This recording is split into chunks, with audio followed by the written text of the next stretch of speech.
نبی پاک صلی اللہ تعالیٰ علیہ وسلم عمرے کی حاضری کے لیے تشریف لے گئے تو مقام حدیبیہ پر کفار مکہ نے روک لیا اور کہا کہ آپ جنگ کے ارادے سے آئے ہیں تو ہم آپ کو مکہ میں داخل نہیں ہونے دیں گے۔ اللہ کے پیارے رسول صلی اللہ تعالیٰ علیہ وسلم نے جناب عثمان غنی رضی اللہ تعالیٰ عنہ کو اپنا سفیر مقرر کر کے مکہ شریف میں بھیجا اور حضور نے فرمایا عثمان انہیں جا کے بتاؤ کہ ہم جنگ کرنے نہیں آئے، ہم تو اللہ کے گھر کا طواف کرنے آئے۔ حضرت عثمان غنی وہاں تشریف لے گئے۔ کفار مکہ نے جناب عثمان غنی کو روک لیا اور سب سے پہلی بات تو یہ کی کہ آپ اگر طواف کرنا چاہیں تو کر لیں، صحیح کرنا چاہیں تو کر لیں، عمرہ مکمل کر لیں، لیکن ہم نبی پاک صلی اللہ علیہ وسلم کو نہیں کرنے دیں گے۔ حضرت عثمان غنی کہنے لگے تم کیا سمجھتے ہو میں مدینے والے رسول کے بغیر عمرہ کر لوں گا؟ میں اسی دن کروں گا جس دن میرے نبی پاک صلی اللہ علیہ وسلم کریں گے۔ یہاں بھی کچھ صحابہ نے کہا مقام حدیبیہ میں کہ عثمان کو اللہ نے موقع دے دیا ہے، وہ تو رج رج کے کعبے کی زیارت کریں گے اور وہ کھل کے طواف کریں گے، وہ صحیح کریں گے، وہ حجر اسود کے بوسے لیں گے۔ صحابہ یہ باتیں کر رہے تھے تو حضور غور سے دیکھ رہے تھے۔ جب بات ختم ہوئی تو فرمایا فکر نہ کرو میرا عثمان، میں فکر نہ کرو میرا عثمان میرے بغیر طواف نہیں کرے گا۔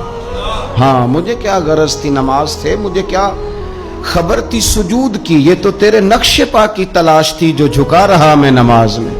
اور اقبال کہنے لگے اذاں تو ازل سے تیرے عشق کا ترانہ بنی، اور نماز تو اس کے نظارے کا ایک بہانہ بنی۔ وہاں سے خبر موصول ہو گئی کہ حضرت عثمان غنی کو شہید کر دیا گیا۔ اگرچہ نبی پاک صلی اللہ علیہ وسلم کے علم میں تھا کہ عثمان کو شہید نہیں کیا گیا، لیکن جب خبر آئی تو صحابہ میں جوش پیدا ہو گیا، ہم جہاد کریں گے، ہم ان سے لڑیں گے، بدلہ لیں گے۔ جو اچھا لیڈر ہوتا ہے وہ قوم کے جذبات ٹھنڈے نہیں کرتا بلکہ جذبات کو صحیح رستہ دکھاتا ہے۔ وہ جب صحابہ میں جوش پیدا ہوا نا کہ عثمان غنی کا بدلہ لینا ہے تو نبی پاک صلی اللہ علیہ وسلم نے ایک درخت کے نیچے سب کو بلایا، فرمایا میرے ہاتھ پہ بیعت کرو کہ تم جہاد کرو گے اور جہاد میں ثابت قدم رہو گے، میرے ہاتھ پہ بیعت کرو۔ اب سب لوگ آئے کہ ہم جہاد کریں گے، ثابت قدم رہیں گے، عثمان کا بدلہ بھی لیں گے۔ وہ بیعت تھی کہ کیا نرالا رنگ تھا، اور حضور کو پتا تھا، وہ بھلا کس دلیل سے پتا تھا؟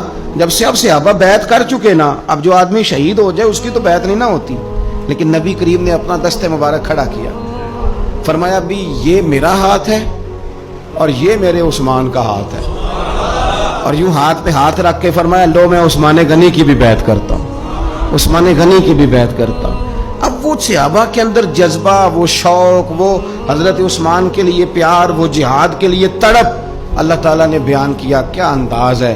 فرمایا لقد رضی اللہ عن المؤمنین اذ یبایعونک تحت الشجرہ، محبوب بے شک اللہ ان مومنوں سے راضی ہو گیا ہے جو درخت کے نیچے بیٹھ کر آپ کی بیعت کر رہے تھے۔